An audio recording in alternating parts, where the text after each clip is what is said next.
Hello, Victor. Let's read this question. So this question says, in the figure, a container is shown to have a movable without piston on the top. The container and the piston are all made of perfectly insulating material, allowing no heat transfer between the outside and the inside the container. ठीक है, यानी कि inside और outside आपका क्या हो रहा है, सिस्टम जो है आपका, सिस्टम क्या आपका जो आपकी ये बीच में रखा हुआ है, ठीक है, ये क्या आपका परफेक्टली इंसुलेटिंग मटेरियल है, यानी कि आपकी डेल्टा क्यू की वैल्यू कितनी होगी, 0 कोई भी सिस्टम हीट ट्रांसफर नहीं करेगा विद सराउंडिंग, सराउंडिंग बोलना, ठीक है। The container is divided into two compartments by a rigid partition made of a thermally conducting material, ठीक है। रिजिड पार्टीशन, रिजिड का मतलब क्या होता है, रिजिड का मतलब इसकी ये मूव नहीं करेगा, क्या करेगा, इसकी वेलोसिटी आपकी जीरो हो जाएगी, ठीक है। अब कंडक्टिंग मटेरियल, कंडक्टिंग का मतलब होता है, देखिए कंडक्टिंग वॉल्स होती है जो आपकी हीट को ट्रांसफर होने देती है, और जो आपकी क्या होता है, कंडक्टिंग या फिर डायथर्मिक बोला जाता है जिनको, ठीक है। और जो आपकी इंसुलेटिंग होती है वो आपकी हीट को ट्रांसफर नहीं होने देती है, ठीक है। यहाँ पर लिखा the conducting material that allow flow transfer of heat, heat का ट्रांसफर अलाउड करेगी, ठीक है। बट स्लो होगा, ठीक है, एडियाबैटिक की तरह, मतलब तुरंत नहीं होगा फास्ट, ठीक है। अब क्या लिखा है, the lower compartment of the container is filled with 2 moles of the ideal monoatomic gas at the lower compartment में आपकी क्या है, आइडियल मोनोएटॉमिक गैस है, यानी कि यहाँ पर 700 केल्विन का है। And the upper compartment is filled with 2 moles of, दोनों 2 मोल्स हैं, ठीक है, ऑफ आइडियल डायटोमिक, ऊपर आपका डायटोमिक हो 400 केल्विन पे। Heat capacity per mole of an ideal gas CV सीपीटी, सीपीसीटी की वैल्यू गिवन कर रखी है, आपको पता भी होनी चाहिए। Consider the partition to be rigidly fixed, partition आपका रिजिडली फिक्स्ड है, यानी कि जो दूसरा पार्टीशन है ये मूव नहीं करेगा, ठीक है, ठीक है। That it so that it does not move, partition तो बिल्कुल मूव नहीं करेगा। When equilibrium is achieved the final temperature of the gas will be, हमें क्या बताना है यहाँ पर, फाइनल टेम्परेचर बताना है, ठीक है। क्या बताना है बच्चों, आपको यहाँ पर फाइनल टेम्परेचर बताना है। ऑल राइट, ठीक है, चलिए बच्चों इसको स्टार्ट करते हैं। तो देखिए बच्चों, इस क्वेश्चन का की कॉन्सेप्ट आप क्या लिख सकते हैं, हीट ट्रांसफर लिख लीजिए। बेसिकली आपका ये क्वेश्चन ना हीट ट्रांसफर से ही कैलकुलेट हो जाएगा। हीट ट्रांसफर किसके बीच में हो रही, कंपार्टमेंट के बीच में, ठीक है, not of the system with the surrounding. ये कंपार्टमेंट के सराउंडिंग के साथ नहीं हो रही है, ठीक है। ये पूरा मेरा सिस्टम है यहाँ पर, ठीक है, ये दो ऐसे कंपार्टमेंट आपके सिस्टम में ज्वाइन कर सकते हैं, ठीक है। ये आपका फिक्स है बच्चों, ये वाली, ये तो आपका एंड है ना, ये आपका फिक्स है, ठीक है, ये मूव नहीं करेगा, ठीक है।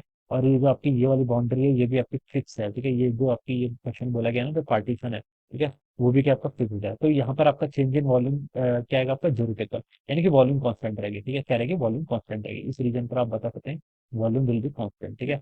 और ऊपर वाले रीजन में देखिए यहाँ पर आपका पिस्टन लगा हुआ है, यहाँ पर क्या आपका पिस्टन लगा हुआ है, ठीक है।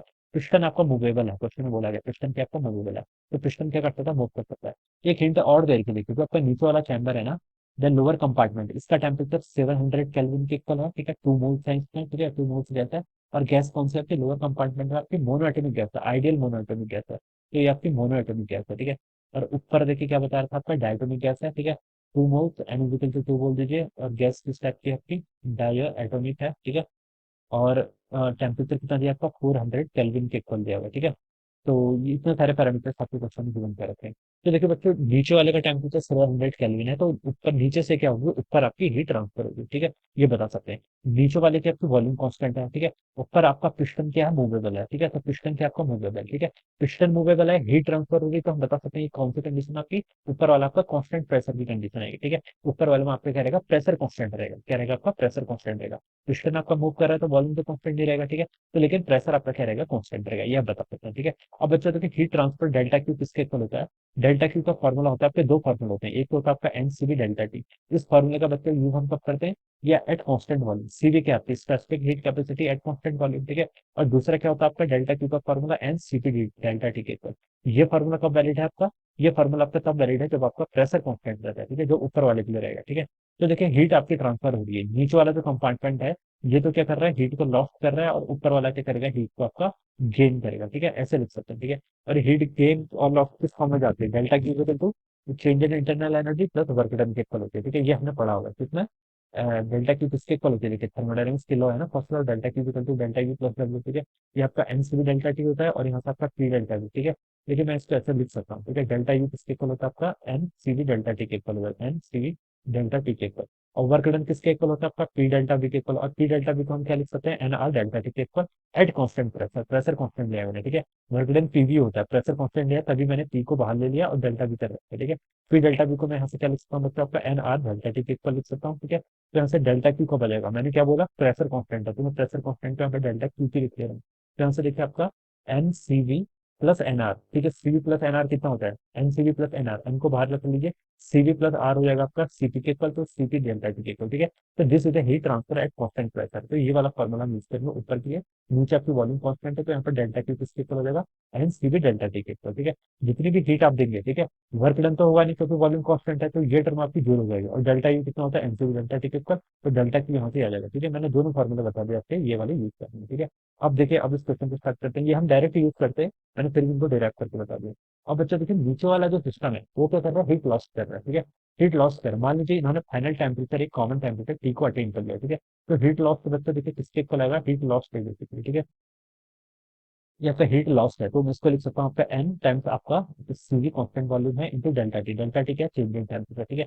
चेंज क्या होता है, फाइनल माइनस इनिशियल के ऊपर, ठीक है, ये आ जाएगा, ठीक है, ये इतना आ जाएगा, ठीक है। ये हीट लॉस तक यहाँ पर नेगेटिव का साइन आप ले लीजिए, ठीक है। हीट लॉस के लिए हम नेगेटिव साइन यूज करते हैं, और हीट गेन के लिए पॉजिटिव साइन यूज करते हैं, ये हो जाएगा। अब ये हीट लॉस किसके इक्वल होगी, सराउंडिंग के साथ, यानी कि ये तो आपकी डायथर्म, ये आपकी क्या है, इंसुलेटिंग वॉल्स है, तो बाहर की तरफ तो हीट ट्रांसफर नहीं हो रहा है, तो ये टू पर जा रहा होगा बेसिकली, इसका मतलब है कि ऊपर वाला डायटोमिक गैस है इसी में जा रही होगी, ठीक है। तो इन दोनों की हीट ट्रांसफर क्या होगी, जितनी ये लॉस करेगा उतनी ये गेन करेगा, ये बता सकते हैं, ठीक है। तो this must be equal to the heat gain by the upper system, ठीक है, अपर कंपार्टमेंट। और हाँ ठीक है, तो वहां पर भी एन इंटू देखिए, वहां पर आपका कांस्टेंट प्रेशर पर हो रहा है, फिर सीपी टाइम्स आपका डेल्टा टी, डेल्टा टी कितना होगा, फाइनल फाइनल कितना हो जाएगा आपके यहाँ पे, फाइनल आपका टी के इक्वल माइनस आपका इनिशियल कितना होगा, 400 केल्विन के इक्वल। ये गेन कर रहा है तो पॉजिटिव हो जाएगा, तो ये टर्म आ जाएगी, ठीक है। अब देखिए, दोनों आपके टू मोल्स हैं, ये भी टू मोल्स है, ये भी टू मोल्स है, तो टू से टू आपका यहाँ पर कैंसिल हो जाएगा, ठीक है। सीवी हमने नीचे वाले के लिए यूज किया, नीचे आपकी मोनोटोमिक गैस है, मोनोटोमिक गैस के लिए कितना होता है, T/2 R के इक्वल होता है, तो मैं खुद कर लेता हूँ T/2 R, ठीक है। और ये माइनस साइन को मैं अंदर लेके आ गया, तो आपका 700 माइनस टी हो जाएगा, ठीक है, मैंने अंदर मल्टीप्लाई कर दिया। सीपी क्या है, ऊपर वाले के लिए डायटोमिक के लिए सीवी कितना होता है, डायटोमिक के लिए सीवी की वैल्यू होती है 5/2 आर, तो सीपी की वैल्यू आपकी 7/2 आर के इक्वल होती है, ठीक है। और ये आपका T-400 के इक्वल, ठीक है, इतना हो जाएगा। R/2 से बच्चों R/2 कैंसिल कर लो, मल्टीप्लाई कर लो, कितना हो जाएगा, 100, ठीक है, माइनस आपका कितना 3, it is equal to 70 minus 545 two 0 के ऊपर, ठीक है। 70 प्लस 10, 3t भर जाएगा तो 10t हो जाएगा, और ये 28 प्लस 21 करेंगे तो 49 हो जाएगा, तो ये इतना हो जाएगा, ठीक है। तो यहाँ पे आपका टी कितना गया, आपका 490 केल्विन बन जाएगा, ठीक है। तो ये आपका इक्विलिब्रियम टेम्परेचर हो जाएगा, ठीक है, यानी कि फाइनल टेम्परेचर, ठीक है, कितना 490 केल्विन। ये आपको डी ऑप्शन पे गिवन करेगा, ठीक है, डी डी ऑप्शन होता है, ठीक है, टिक तो नहीं कर सकते, ये आपका डी ऑप्शन, ठीक है। और क्या लिख सकते हैं, आंसर डी क्या होगा, क्वेश्चन के उत्तर में आएगा। तो I hope you are understood this concept, all the best and thank you.